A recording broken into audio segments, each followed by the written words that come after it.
talagang kaabang-abang at dapat nating bigyan ng panahon, ng pagkakataon ang ating sarili kapag nagsimula ang impeachment trial na kinakaharap po ni Sara Duterte. Alam niyo kung bakit? Kasi ganito.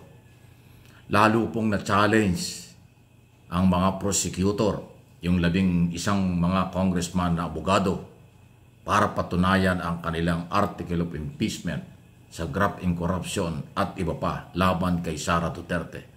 Dahil po dun sa sinasabi ngayon ni Sara Duterte at na siya daw ay mataas ang kumpiyansa na kanyang malulusutan ito. Parang binamaliit, sabihin natin binabaliwala yung mga ebidensyang hawak ng prosecution na lilitisin sa trial. Ito ang pinanghuhugutan ni Sara ay dahil sa mga sinasabi ng kanyang mga abogado na kayang-kaya daw nilang lusutan o harapin ang kasong ito. Ako natatawa dyan. Alam nyo, mayroon bang abogado na nagsabi sa kanyang kliyente na mahina yung ating ebidensya? Di ba lagi ang sasabihin ng isang abogado sa kanyang kliyente, malakas tayo, kaya natin ito, kaya nating lusutan ito, kaya nating idepensa ito, wala yung ebidensyang yan. Di ba? Normal lang sabihin yan ng abogado. Pero yan ang pinanghuhugutan ni Sara. Dahil ang sabi ni Sara doon sa interview, ayaw ko na ipakita kasi baka ma-copyright pa tayo. Mataas daw ang kumpiyansa niya dahil sa oras daw na kanyang kinakausap ang kanyang defense counsel, lagi daw sinasabi, kaya natin ito ma'am. Lusot tayo rito. Napakataas ng kumpiyansa ng team nila na kayang-kayang lusutan. Kaya ngayon, sabi ko nga, big challenge ito sa mga prosecutor. Kasi ang congressman, sila yung kumalap ng ebidensya, sila yung nagsagawa ng investigasyon sa Blue Ribbon Committee, Committee on Appropriation, kung ano ang attitude at paano sinagot, paano ang ginawa ni Sara at ng Office of the Vice President. Nakatakot-takot na drama dahil biglang nagkakasakit yung mga testigo at mga opisyalis ng Office of the Vice President nung tinatanong na ng mga congressman kung paano ginastos ang confidential fund, especially yung 125 million na nagastos ng 11 days. Okay? So, madalit sabi, ang paninindigan po ng Defense Counsel, kayang-kaya nilang lusutan. Ang sinasabi naman ngayon ng mga prosecutor, mabigat itong ebidensyang ito dahil sila ang complainant, sila nakadiscover ng ebidensya, sila ang prosecutor. Hindi na sila maghahagilap ng mga ebidensya at testigo kung kani-kanino. Nasa kanila na lahat. Na-evaluate na nila lahat. Naka-assign na nga sa bawat congressman na prosecutor ang 7 article of impeachment.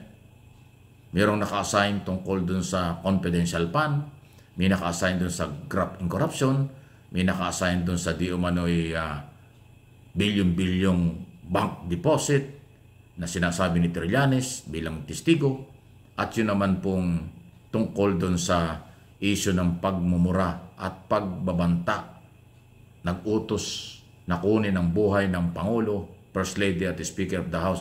Naka-assign na rin yan doon sa ibang prosecutor.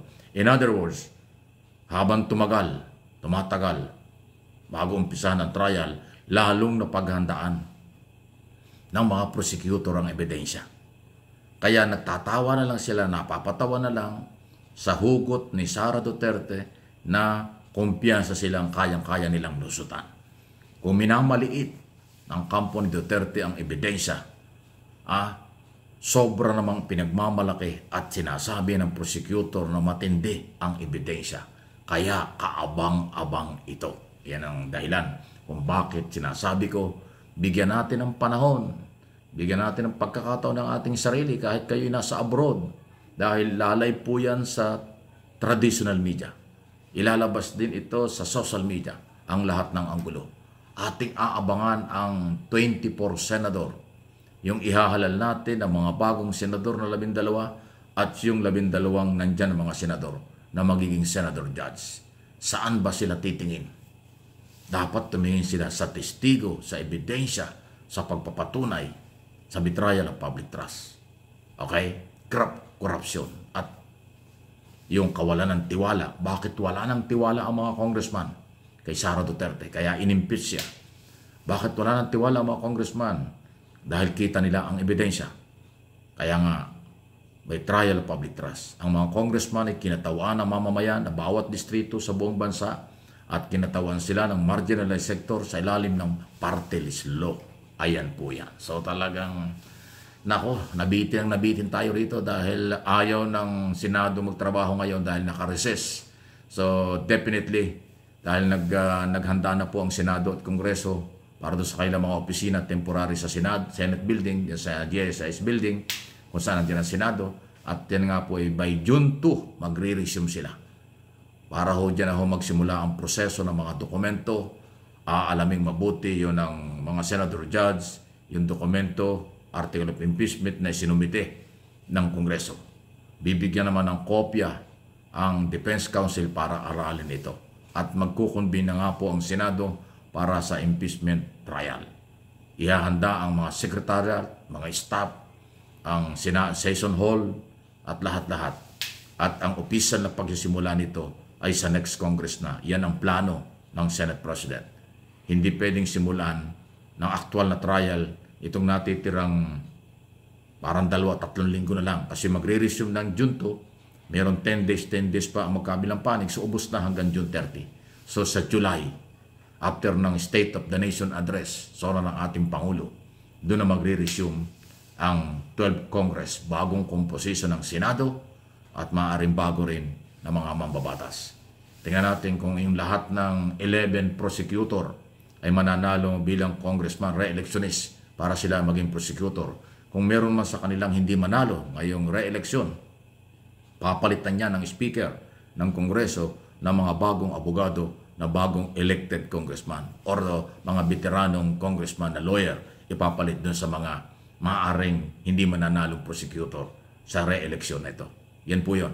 Hindi ho ibig sabihin, pagka natalo yung congressman na prosecutor sa election sa Mayo, siya pa rin ang prosecutor, hindi po papalitan na yun. Kasi hindi na sila. Yun po yung mangyayari dyan. Yung mga senador na hindi mananalo, definitely hindi na sila yung senador judge.